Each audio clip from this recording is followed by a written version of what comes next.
When I transmigrated into this world, the story was already nearing its end. The gloomy girl I personally redeemed 5 years ago had now fallen into the mud, battered and bruised all over. I spoke as if I didn't care. Why, without me around, did they really mess you up this badly?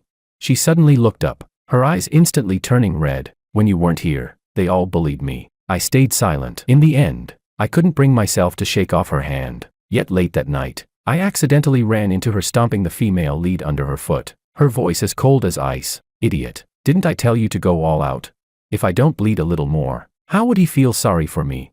Chapter 1. The sound of a wine glass shattering echoed from the top floor presidential suite, mixed with sticky, labored gasps. Through the half-open door, I saw a girl with features so exquisite they were almost bewitching, sprawled on a crimson velvet sofa. Her black dress had been roughly torn open, exposing her collarbone. Her pale skin was flushed with an unnatural heat as she breathed heavily. Blood dripped from her wrist, drop by drop, winding into a glaring trail of red. Willow. The moment I called her name, Willow stiffened violently. Her lashes, stained with blood, trembled. When she lifted her eyes, the bruised finger marks on the side of her neck shifted into view. As if afraid of disturbing a beautiful dream, she turned her head back mechanically, inch by inch. The instant she saw me, Willow's pupils shrank sharply. The violent expression on her face froze in place. Brother. That trembling cry, thick with tears, made my heart seize. 5 years ago, when I left this world, she had clung to my waist just like this, burying her face in the hollow of my neck and sobbing. Even you are going to abandon me too, brother. Willow staggered as she tried to stand, only to crash heavily onto the floor covered in shattered glass. I rushed over instinctively, but she suddenly shrank back into the corner of the sofa, coughing violently. Dark red liquid seeped through her fingers and dripped down. She struggled to pull her hand back. Strands of hair soaked in cold sweat clung to her pale face. She looked like a shattered porcelain doll. Dirty. It'll stain you. I crouched down, hearing my own voice tremble. Who did this? In the original story, her right hand injury had only been mentioned in passing, yet the wound before my eyes was so torn open that bone was visible. She suddenly let out a low laugh. Her thin shoulder blades rose and fell with the sound, like a butterfly with broken wings. When you weren't here, everyone bullied me. I clearly listened to you, brother. I fixed myself. So why are they still treating me like this?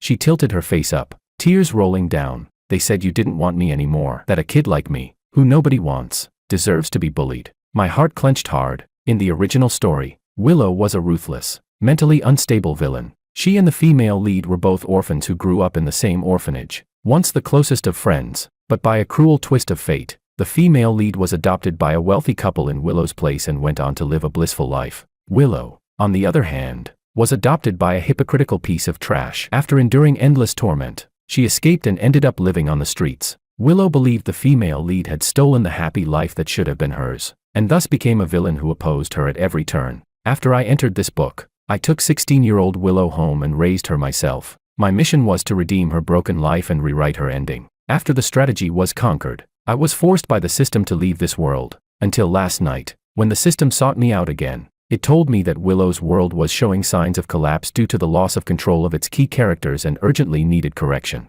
Under my guidance, Willow had clearly become an outstanding, well-rounded, model student. So why hadn't the plot changed? She was still crushed at every turn beneath the halo of the main cast, nearly ruined beyond repair. To make things worse, the system malfunctioned. No matter how I called for it, it wouldn't respond. Why was this happening? According to the plot, she was supposed to be drugged tonight and fall completely into darkness, but right now, her eyes held only confusion and helplessness. She was clearly still that little stray kitten I had picked up and brought home. Before I could think any further, Willow's suppressed, beast-like sobbing pulled me back to reality. Unable to endure it any longer, I wrapped her tightly in my arms. I didn't abandon you. I'm back, she said. Then, can you help me? Her eyes lit up instantly. Her sweat-damp forehead rubbed gently against the hollow of my shoulder. I said, what do you want me to do? I heard my own voice turn hoarse. It's so hot. A kitten-like whimper spilled from Willow's throat, guiding my hand as she explored. Kisses landed one after another along my neck. A scorching heat suddenly pressed into my palm. I leaned back instinctively, only for her to grip my waist and pull me closer. Geo. Chapter 2. The next day, when I woke up, I felt as if my body had been hollowed out. My lower back ached so badly that even standing upright took effort. The doorbell rang several times before I finally managed to open the door, bracing myself against the wall. Willow. I thought it was Willow coming back, but a completely unfamiliar face stood outside. And you are? Hello. My name is Sophia. If I'm not mistaken, you're George, Willow's brother, right? The girl in front of me was wearing an expensive-looking dress, her proportions flawless. It took me a few seconds to react before I remembered that Sophia was the female lead's name. What do you want with me?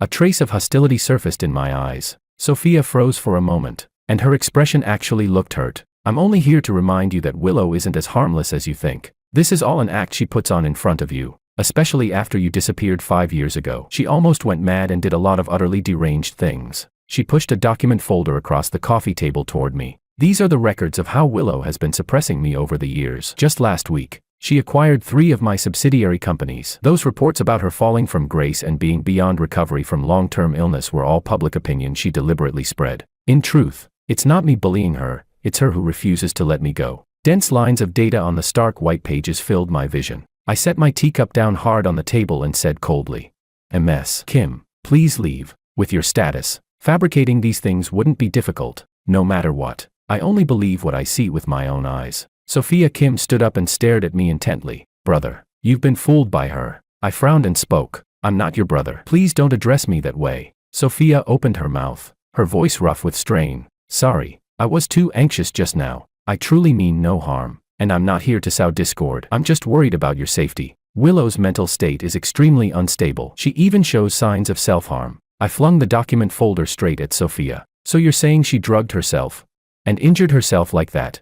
Sophia, let me tell you this, if you dare touch Willow again, I'll drag you down to hell even if it costs me my life." A flash of helplessness crossed Sophia's eyes. "I really didn't. If you don't believe me, you can verify all of this evidence yourself. I'm just worried about you." The folder fell to the floor, several photos scattering out. They clearly showed Willow cutting herself, identical to the wounds I had seen last night. My breathing stalled for several seconds. I blinked slowly and bent down to pick them up. A door unlock beep sounded. "Gio, your favorite pastries, I brought them back for you. The shop on the west side of town closed early today, so I ran across 7 streets too." Willow's excited voice abruptly stopped when her gaze landed on Sophia. The air suddenly froze. Soaked from head to toe, Willow stood in the shadow of the entryway, the food box in her arms still perfectly intact. Her head was lowered, droplets of water sliding from her hair tips onto her trembling lashes. I loosened my grip, and the photos fell to the floor with a thud. "Willow, listen to me." Willow's eyes dropped to the photos, and she looked as though she might shatter on the spot. She walked toward me slowly, her eyes reddening as she asked,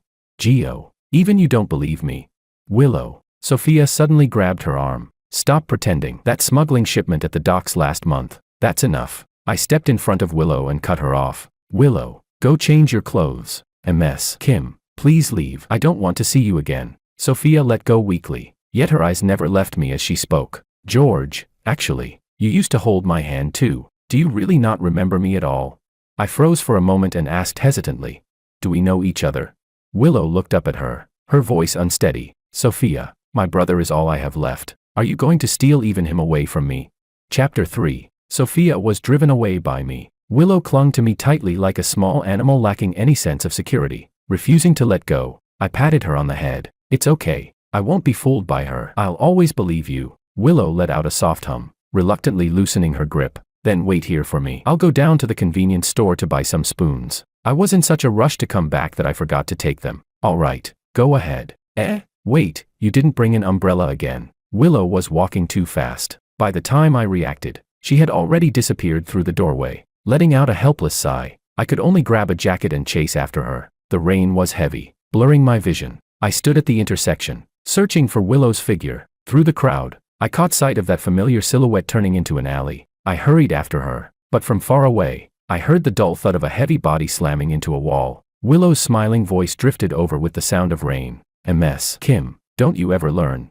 I instinctively slowed my steps. The scene before me froze me in place, a chill running through my entire body. Clear raindrops slid down her neck and into her collar. The white dress clung tightly to her waist and abdomen, faintly revealing the outline of bandages beneath. Expressionless, she lifted her foot, her high heel grinding down on Sophia's fingers. Sophia Kim's face twisted in pain. She coughed up bloody foam, yet still forced herself to speak. "I knew it. You're deliberately trying to win his sympathy." Willow's gaze instantly darkened. "Shoo." The sharp tip of a steel pen pressed against Sophia's throat. "Only I get to call him brother." She tilted her head and laughed softly. "I told you, didn't I? Anyone who dares touch what's mine, Sophia instinctively turned her head aside to dodge. Without warning, her eyes met mine. Panicking, I hurried a few steps back behind the wall, unsure whether she could recognize me through the heavy rain. Sophia's tightly clenched fist slowly relaxed. She lowered her eyes, the corner of her lips curling up almost imperceptibly. Willow snorted coldly.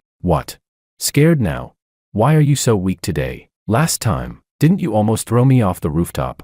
The next second, I heard Sophia's fragile voice. I don't know what you're talking about. Haven't you always been the one beating me up unilaterally?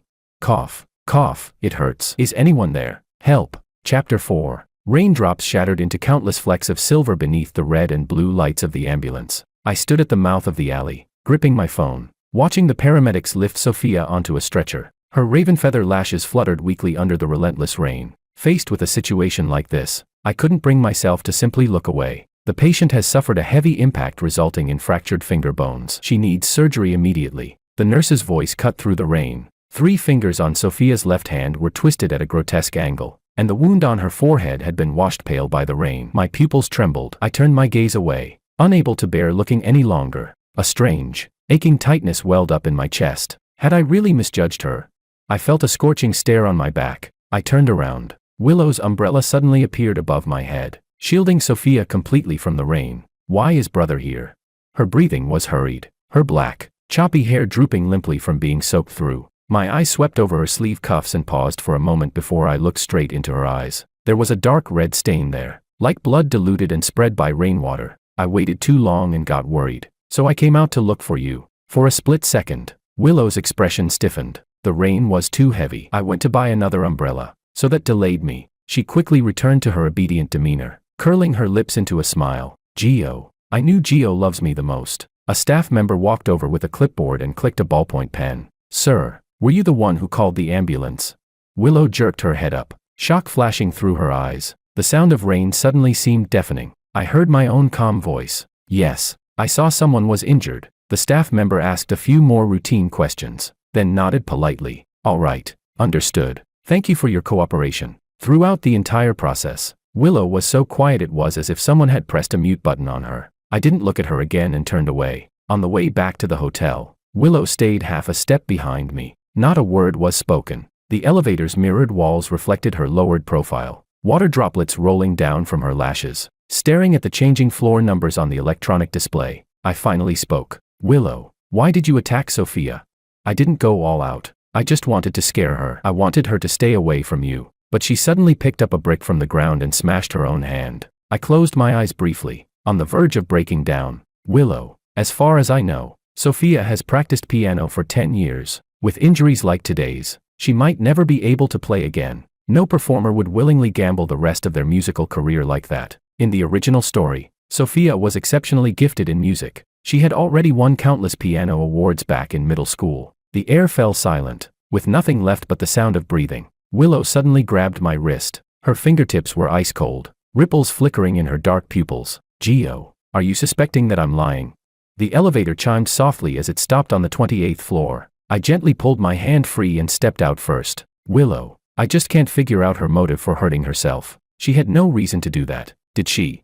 That alley had no surveillance cameras, and Sophia didn't even have grounds to accuse Willow of intentional assault. So why would she do something so self-destructive, hurting herself just to take someone else down with her? Chapter 5. I came out of the bathroom. Willow was still squatting by the table, staring blankly into space, like a child left alone after school, with no one coming to pick her up. Hearing the noise, she stood up. She must have held the same posture for too long. Her legs had gone numb. Willow staggered, and the food container slipped from her hands and crashed onto the floor. The porcelain spoon struck the edge of a plate with a sharp, brittle sound. She froze, then slowly squatted back down, kneeling amid the mess of spilled food. Her eyes rimmed red. The curve of her exposed spine at the back of her neck looked fragile. Willow's voice was hoarse beyond measure. I'm sorry, I messed things up again. It felt as if a needle had pierced my heart. I let out a breath and hurried over. It's fine, we can go buy another one together tomorrow. Stand up first, let me see where the cream got on you. As I crouched closer, a faint metallic scent reached my nose. The hem of Willow's loose hoodie had flipped up, and fresh blood was seeping through the gauze at her waist. How did the wound split open again? It had clearly been fine when we got back. Willow looked like a child who had done something wrong. She lowered her head deeply, her voice muffled. I don't know. It just suddenly started hurting really badly. But it's okay. I can handle it myself. I'm used to being on my own anyway. Don't move. I tore open the first aid kit. The moment the alcohol-soaked cotton pressed against the wound, her entire body trembled violently. I suddenly remembered 10 years ago, 16-year-old Willow curled up under a bridge, burning with fever, yet gripping a box cutter tightly in her hand. Back then, she didn't know how to act soft or play weak like this. She was like a feral cat, baring its fangs at anyone who came close. I sighed, seeing through it but not calling it out. I'd raised her myself. Even if she'd done something wrong, I couldn't truly abandon her. Besides, before finding solid evidence, I wouldn't jump to conclusions. Keeping my distance was just a warning. If the violent impulses buried deep in Willow weren't restrained, they would eventually lead to disaster. And Willow knew this perfectly well. The cotton swab was suddenly grabbed.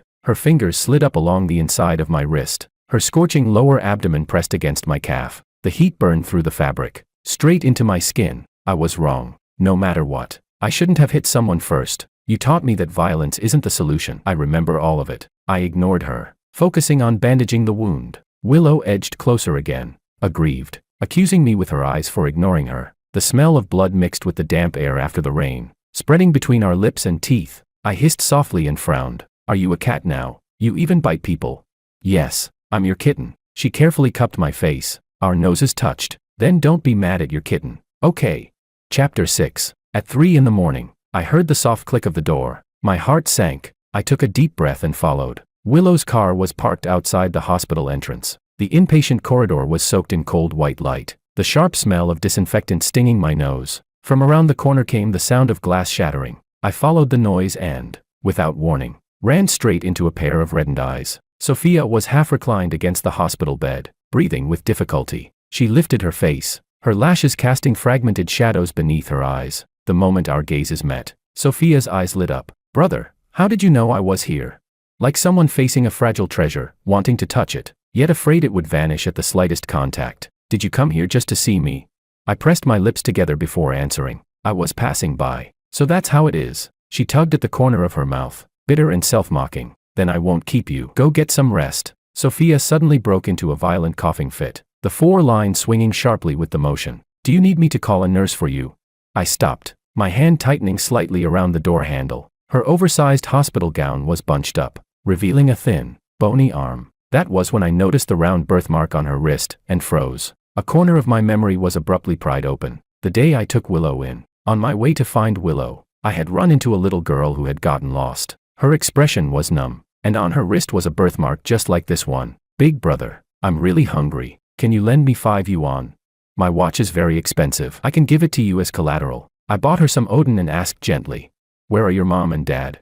I had an exam today and didn't get first place. Mom told me to walk home by myself. Where do you live? Dolphin Gardens. I could hardly believe my ears. Dolphin Gardens was at least 15 kilometers away from the elite school printed on her uniform. Are your parents crazy? Your home is in the suburbs and it's this far. What if something happened to you?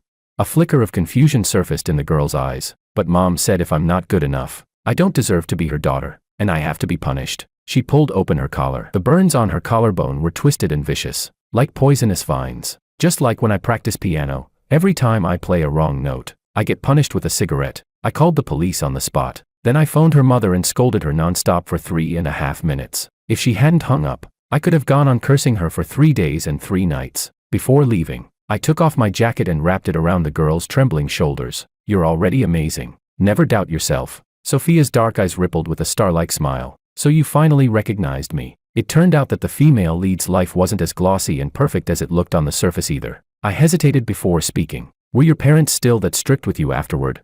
No. That's good. Then, because they're dead. There was no emotion in her eyes. What? My pupils shrank slightly. A chill crept up my spine for no reason. The corners of Sophia's lips curved into a faint smile. Did that scare you?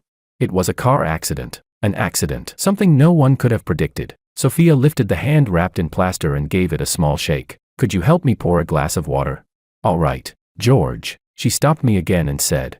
So I was only trying to repay a kindness. That's why I kept reminding you to stay away from Willow. I really don't have any bad intentions. Something stirred in my chest. I paused mid-step. I understand. I walked into the adjoining room. The thermos let out a low hum as steam drifted upward. I took out my phone and searched the news. April 1, 2029. The chairman of Kim Group and his wife were killed on the spot in a traffic accident. The driver is suspected of drunk driving. Their adopted daughter, Sophia Kim, has become the group's sole heir. In 2029, Sophia was exactly 18 years old. A dull bang from a door slamming shut suddenly sounded behind me. I snapped back to my senses and hurried out. Willow was standing with her back to me in front of the hospital bed, sneering, addicted to playing the pitiful act now.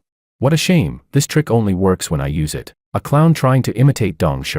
Glass shards exploded at our feet. Sophia staggered forward, shielding me behind her. Her back slammed hard against the wall. George, look carefully, she won't even spare me when I'm hospitalized. She's completely insane. If you stay with her, you'll be in danger. And you heard it too, didn't you? She admitted it herself. She's been pretending to be pitiful in front of you all along. Willow grabbed Sophia by the throat with one hand and slammed her against the wall, her thumb pressing viciously against the rapidly throbbing artery as she said, "Gio, she did it on purpose, again and again. She's been creating misunderstandings between us. Look, she sent me messages. She used you to threaten me. That's why I showed up here." Willow pulled out her phone, but no matter how she searched, she couldn't find the chat record she was talking about. Panic surfaced in her eyes. "Brother, that's not it. I'm not lying." Willow stared at me, violence churning in her pupils, something I had never seen before. All of this is her scheme. She's deliberately provoking me, trying to make me lose control. That's enough. I grabbed her wrist, her knuckles already white from exertion.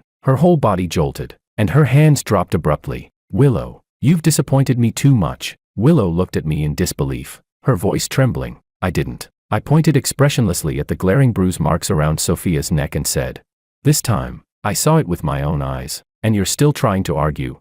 Chapter 7. Sophia called the police. The hospital room surveillance captured the entire incident. The evidence was irrefutable. At the police station, "Mr. Wong, regarding this case of intentional injury, we need you to cooperate and give a formal statement." Sophia turned her head to look at me and said softly, "It's okay if you don't want to say anything. As long as you're not put in a difficult position, I'll be fine no matter what." I replied, "I'll tell the truth." A news alert popped up on my phone. Lu Group's stock plummets. Genius investor Willow Lu suspected of intentional assault, summoned by police. My chest felt tight. I picked up the pen and signed my name on the statement, my knuckles turning white from the force. Sophia looked at me with concern. "I'll have the driver take you back to the car first. I'll handle the rest on my own. If you're willing, you can stay at my place for now. After all, it wouldn't be safe for you to go back alone, and you might even face retaliation from Willow." The system still hadn't come back online, leaving me with no disposable financial resources in this world. Finding temporary work on short notice wasn't realistic either. "All right, thank you." After thinking it over, I nodded. The driver respectfully led me to the parking lot. "Please wait here for a moment. I'll bring the car around." "Okay, not far away." Willow stood with her head lowered on the steps. Her black coat was soaked through, rain darkening it to a deep gray. Reporters' microphones were practically shoved into her face. "How do you respond to the allegations of intentional assault? What kind of grudge do you have with Ms. Kim? Is it true, as rumored, that you suffer from a mental illness?" Suddenly, she lifted her head and looked in my direction. Her lashes clumped with droplets, rain or tears. "Impossible to tell. My brother said I was wrong, so I was wrong. I admit everything." Her voice cut through the rain curtain, hoarse as if scraped raw by sandpaper. "Miss Lu has a brother. What is his relationship to you? Would it be convenient to reveal his name?" The shutter sounds erupted in rapid succession. People shoved and squeezed forward. Willow stumbled back, her lower back slamming into the sharp edge of a nearby door handle. She let out a muffled groan, yet stubbornly lifted her face, her gaze piercing through layers of rain to land on the shadows where I was hiding. Blinding headlights flooded my vision. The driver tapped the horn. After a few seconds of silence, I opened the car door and got in. In the rearview mirror stood Willow's rigid, upright figure. Chapter 8. Sophia's villa was in Dolphin Gardens, the very same house she had lived in as a child. The glow of the crystal chandelier reflected off the floor-to-ceiling windows. Mounted at the center of the wall was an enormous black and white memorial portrait. A strange unease crept up on me. My fingers unconsciously rubbed along the rim of my teacup. The tea had long gone cold, reflecting Sophia's figure as she walked over carrying a fruit platter. "Would you like to try some jade pomelo? It was airlifted in this morning." She knelt halfway onto the carpet, carefully peeling out the translucent flesh. "I heard you like pomelo." I took it, then couldn't help asking, "Your adoptive parents didn't treat you well after they passed away. Why did you still choose to live here? And even hang such a huge memorial portrait?" Logically speaking, people usually avoid places that cast long shadows over them. Sophia lowered her head, the emotions in her eyes obscure and unreadable. They did raise me, after all, I think. I still need to remember them. I looked at her, unable to pinpoint exactly what felt off. What is it, George? Nothing. My gaze flicked to her hand wrapped in plaster, and I deliberately changed the subject. You should go have your dressing changed. Are you worried about me? Ripples stirred in her eyes. A fluffy little dog ran in and leapt straight into my arms. So cute. I picked it up, momentarily not paying attention to what she was saying. Is this your dog? Oh, what did you just say? Sophia's expression dimmed slightly. Nothing. My adoptive mother left this dog behind. When it gets excited, it doesn't know its own strength. Be careful not to get hurt, brother. Without giving me a chance to respond, she took the dog from my arms and handed it to the butler. Take it outside. I didn't think much of it at the time, but the next day, no matter how hard I looked downstairs, I couldn't find the dog. The butler hesitated, clearly conflicted. What's wrong? Mr. Wang, the dog passed away during the night when we found it. It was lying stiff in the grass. Wasn't it perfectly fine last night? It was probably sick. After all, it was already quite old. I didn't reply. Yet Sophia's gloomy eyes from the night before flashed through my mind for no reason. A sense of foreboding coiled upward like a venomous snake. I curled my fingers slightly. In that case, I understand. I'd like to go out later to buy some flowers for the dog. Of course, I'll notify the driver right away. No need. I'll go by myself. Moving quickly, I packed a small backpack and headed out. Taxi. I stood by the roadside and raised my hand. A yellow car pulled over. Just as I reached to open the door, a sudden force yanked me inside. My mouth and nose were clamped shut. The next second, my consciousness went black. Chapter 9. My consciousness was hazy. I struggled to open my eyes and realized I was inside an abandoned building. Exposed rebar jutted from the ceiling, rust-colored water dripping down. Sophia was bound with her hands behind her back to a load-bearing pillar, blood still seeping from the wound on her temple. It took me a moment to react. She had been kidnapped too. Why are you here as well? Sophia turned her head toward me with difficulty, the chains clanking loudly with the movement. It's Willow's retaliation. I didn't expect her to calculate even you. Before she could finish, the massive door was shoved open with a deafening crash. Masked kidnappers dragged their batons inside. Don't be afraid. Sophia's blood-stained hand cupped my cheek. George, I won't let anything happen to you. A heavy boot slammed into her abdomen. What are you yelling for? Neither of you is getting out of here. Sophia let out a muffled groan and collapsed against me. Who sent you? It was Willow. Right. Tell Willow to get her ass out here and see me. The veins on Sophia's neck bulged visibly even under the dim lights. Still got an attitude. Huh. I'll show you attitude. Go on. Scream. Keep screaming. The iron rod crashed against a metal drum with a thunderous clang, rattling my eardrums. Enraged, the kidnappers struck even harder. Sophia curled into herself and slowly shifted position. Her hands, twisted behind her back, groped until they found mine. Something cold slid into my palm, a shard of broken glass. I instantly understood her intent. She was deliberately drawing the kidnappers' attention by shouting, giving me a chance to cut the ropes. This is illegal. If something happens, Willow won't be able to protect you. Do you know who I am? I've been missing for a day already. The police are on their way. The kidnappers laughed darkly and grabbed her by the back of the collar, dragging her toward the edge of the floor. Oh, still got time to threaten us? That depends on whether you've got the life for it. The knot around my wrist loosened. Catching it from the corner of her eye, Sophia suddenly slammed herself into the lead kidnapper, pinning him hard to the ground. Run. Don't worry about me. Hurry up and call the police.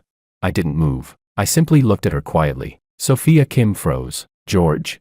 I slowly stood up and kicked away the rope at my feet. Had enough of acting. I raised my phone and played the evidence I'd gathered over the past few days at the Kim residence. Her expression stiffened instantly. So, you orchestrated your adoptive parents' deaths. All those times you got hurt in front of me were just self-inflicted acts to gain sympathy. And Willow's descent into darkness, you pushed that along too. Sophia let out a sickly low laugh. But you still went soft, didn't you?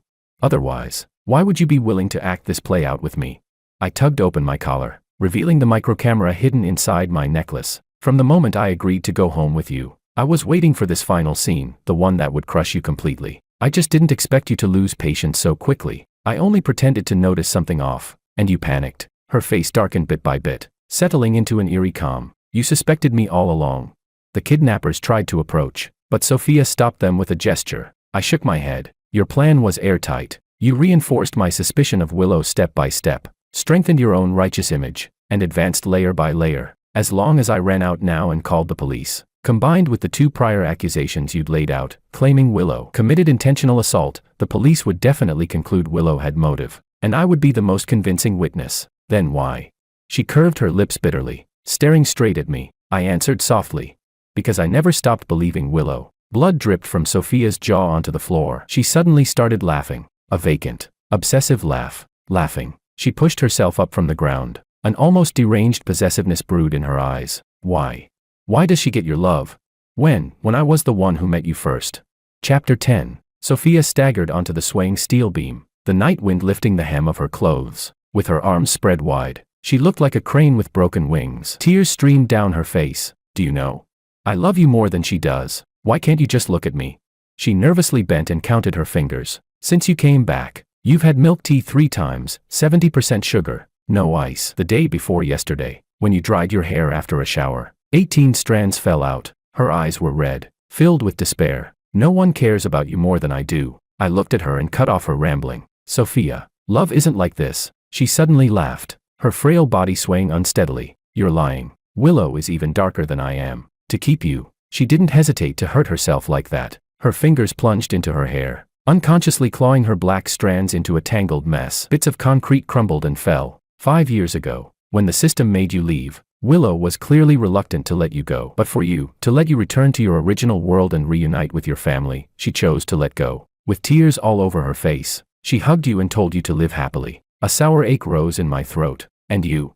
Whether it was the puppy or Willow, you were obsessed with destroying everything that drew my attention. The system malfunctioning, that was your doing too, wasn't it? Only the female lead would have that kind of ability. Love is respect, not destruction, and certainly not possession. Her oppressive upbringing had twisted her personality beyond recognition. She didn't understand love at all. Sophia's pupils shrank sharply as she let out a beast-like howl. No, that's not it.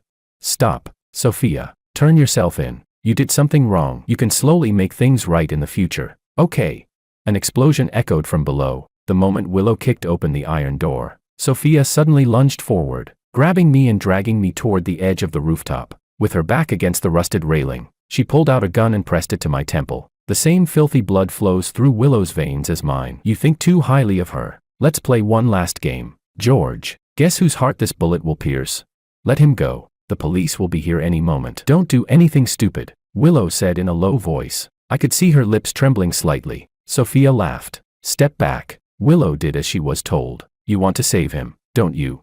I'll give you anything you want. Then I want your life. Willow looked at me without hesitation and accepted. I'll give it. I struggled, my eyes burning red. Are you insane? The kidnappers pinned me down tightly. Sophia tossed the gun over. Willow caught it steadily. There's one bullet inside. Aim at your heart and pull the trigger, and I'll let him go. Of course, you can choose to shoot me instead, but if I fall, I'll drag George down with me, and he'll be smashed into pulp. Willow stared at Sophia and asked coldly, what if you don't keep your word? Sophia curved her lips. You don't have the right to bargain right now, or are you going to gamble with his life? Willow cocked the gun cleanly and aimed it at her own chest. No. My legs gave out. I could barely stand. Willow met my eyes and smiled. Gio, don't cry. I told you, I only want you to be happy. Everything else doesn't matter. The next instant, she pulled the trigger. My heart stopped for a split second. My vision went blank. Willow. What I feared never happened. Willow slowly opened her eyes. There's no bullet in the gun. I could no longer hold myself up and collapsed to the ground. Sophia's hands at her sides trembled violently, moisture glistening in her bloodshot eyes. George, was I really wrong? But I really couldn't control myself. I just wanted to lock you up. I wanted you to belong only to me. I gasped for air, still unable to recover. Sophia looked down at me and took step after step backward. I realized what she was about to do and lunged to grab her. Our fingertips brushed past each other. Her body falling backward from the rooftop looked like a butterfly with shattered wings. Her final smile froze at the corner of her lips. I stood there, frozen, my whole body shaking. Willow wrapped her arms around me from behind. Sophia's voice dissolved into the wind. So good. For this 1 second, he was finally looking only at me. Chapter 11. Everything finally settled. The world returned to its proper course, but Willow grew more and more uneasy with each passing day, until the date coincided with the very day I had left 5 years ago. When I got home, I saw Willow sitting dazed on the sofa. The moment she heard the door open, her eyes reddened. Thank goodness you came back. There's still time. At least, eat the cake before you go. She fumbled nervously with the packaging, opening the box as if presenting a treasure. Only then did I finally understand her strange behavior these past days. She was afraid I would leave again. Yet she didn't even dare to ask. I reached out and pressed down on her trembling hand. I'm not leaving. The porcelain spoon clattered onto the teak floor. She bent down mechanically to pick it up. Her voice hoarse. You don't have to pity me. I can take care of myself, really. I crouched down and cupped her face. In my original world, I only had my grandmother. Last year, she passed away, so I no longer have any ties there. I've already told the system, I'll stay here forever. She snapped her head up, turbulent emotion surging in her pupils. The cake box tipped over. I sank back into the sofa, sweet cream spilling all over me. Willow pressed down on me, fitting perfectly. Please say it again, I said. I dipped my finger into the cream and brushed it across her lips. I'll stay with Willow forever. The last syllable was crushed into a sticky, lingering kiss. She licked the cream from my chest with the reverence of a child unwrapping a gift, but when her teeth grazed my collarbone, she suddenly froze. Does it feel good? Warm. Damp breath spilled over flushed skin. I looked it up. If you do it like this, will it feel really good? I rubbed her hair and teasingly bit her earlobe. You looked it up? So our little kitten has wanted this for a long time. Her body tensed, and she let out a low laugh. What do I do? I've been found out. The sound of fabric tearing mixed with slick, breathless noises. Willow straddled me and kissed me fiercely. The air heated up. The cream continued to melt. She leaned down, completely losing control. Kitten's going to eat you up, every last bit.